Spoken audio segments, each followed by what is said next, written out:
Ang Sierra Madre bilang isang mountain range o bulubundukin ay siyang nagiging pader o harang sa mga bagyong nagmumula sa dagat Pasipiko.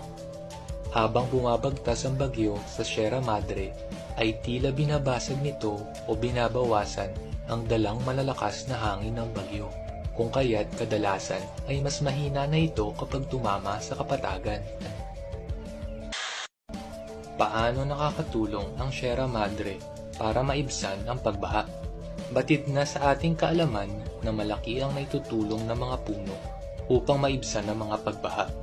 Ang ugat ng mga puno na malalim na nakakapit sa lupa ang siyang sumisipsip sa tubig upang pagkunan ng sustansya nito.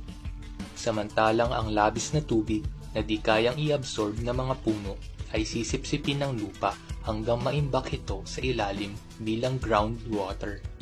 Ang groundwater naman ay ang siyang unti-unting nagsusuplay ng tubig sa mga batis, ilog at maging sa mga deep well na pinagkukunan ng tubig. Ngunit sa paglipas ng panahon at unti-unting pagkasira ng likas na yaman ng Sierra Madre ay tila naiidsa na rin ang proteksyong dala nito.